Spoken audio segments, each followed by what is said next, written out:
You had mentioned that doing a building like the one we're in now would be difficult economically, but even from a creative perspective, do you think that the things that you learned in college are slowly being transitioned away because of economic factors, because of just speed? Not necessarily. I mean, we have to remember that economics was part of every project, and we look back at these old buildings, but these buildings were built by, people who were looking to do 150-year-old buildings, right? Yeah. And in some cases, they were trying to outdo each other. They were using buildings as a competitive advantage. And, there's a lot of people that talk about, well, people are not as creative anymore. I don't agree with that at all. And in fact, because, a lot of times we have to remember that a lot of those buildings were built on tradition. So there wasn't a lot of ingenuity there was obviously ingenuity, but ingenuity, like a lot of these forms, these details were repeated from things they'd already seen before.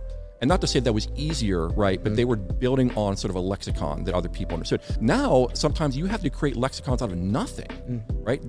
Can be much, much harder to do. And there is tremendous innovation happening across the world right now with people in design.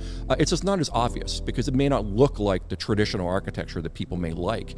But in order to achieve the massive spaces we've done, or really intricate kind of things, or really high-tech kind of things, I mean, these are things that really took significant thought, consideration, design, coordinating with other disciplines like mechanical engineers and structural engineers and civil engineers. And so I'd argue that there are buildings now that would absolutely rival in terms of the complexity some of these older buildings, but you really kind of have to know what you're looking for and sort of appreciate that.